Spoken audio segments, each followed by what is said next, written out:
अस्सलामुअलैकुम दोस्तों, उम्मीद है सब लोग खैरियत से होंगे। बात करेंगे ओमान की चंद अहम खबरों के बारे में। आज 29 दिसंबर 2020 मंगल का दिन है।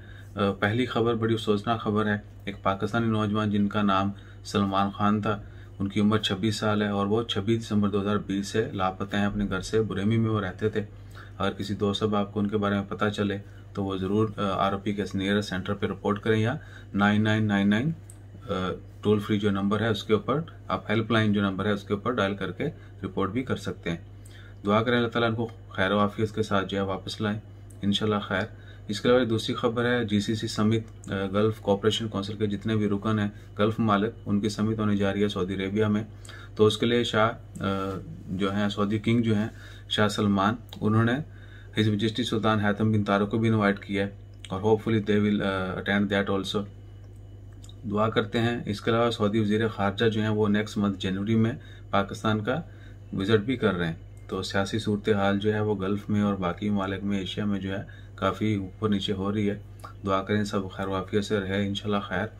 उसके अलावा ऐसा ओमान की बाकी कोई ख़ास खबरें नहीं हैं आज की। एयरपोर्ट ओपन हो चुके हैं, फ़्लाइट ऑपरेशन आपको पता है स्टार्ट हो चुका है, लेकिन बहुत ज़्यादा क्राउड है। एक दोस्त ने कमेंट किया था कि 1 जनवरी से लेकर 16 तक फ़्लाइट जो हैं वो नज़र नहीं आ रही।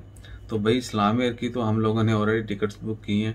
एक 5 to 9 की है, 9 की भी है। तो हो सकता है जिस एयरलाइन की आप टिकट देख रहे हैं उनकी फ़्लाइट जो है वो फुल हों, इसलिए वो स्केड्यूल में शो नहीं हो रही होंगी।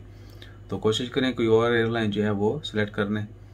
इसके अलावा दूसरी रीज़न ये भी है कि जितने भी लोगों की फ़्लाइट कैंसिल हुई थी 22 से लेकर 28 तक, उनकी फ़्लाइट दोबारा रीस्केड्यूल हुई, तो कुछ दिन तक जो है फ़्लाइट जो हैं वो फुल रहेंगी और टिकट्स भी काफ़ी महंगी रहेंगी। उसके अलावा जो आपको पता है कि अपने मुल्क से आते हुए भी आपने कोरोना का टेस्ट करवाना है और जो डेजिग्नेटेड लैब्स हैं सिर्फ वहीं से करवाना है। इस्लाम एयर की कुछ सिलेक्टेड लैब्स हैं जहां से आप टेस्ट करवा सकते हैं और उन्हीं का टेस्ट जो है वो एक्सेप्ट करेंगे। ओमान के का भी ऐसा ही है। इसके अलावा पीआई का भी ऐसा ही है और इंश्योरेंस जो है वो भी लाजमी है। इस्लाम एयर जो है टिकट के साथ इंश्योरेंस नहीं दे रहे।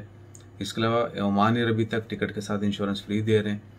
तो बाकी पीआई के बारे में कंफर्म नहीं है, लेकिन उन्होंने पहले अनाउंसमेंट की थी कि टिकट के साथ उनकी इंश्योरेंस जो है 1 महीने की कोरोना की वो भी फ्री होगी।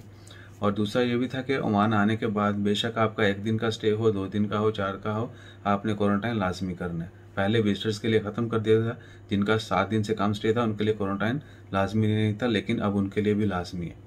आप बेशक कम रहें लेकिन आपने क्वारंटाइन में रहना है, हर किसी के लिए लाजमी है।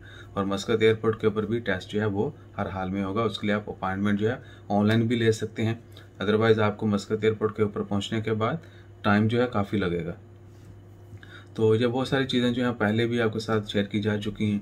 अगर फिर भी आपको इन्फॉर्मेशन चाहिए आप कमेंट करें, इंशाल्लाह I will reply that also.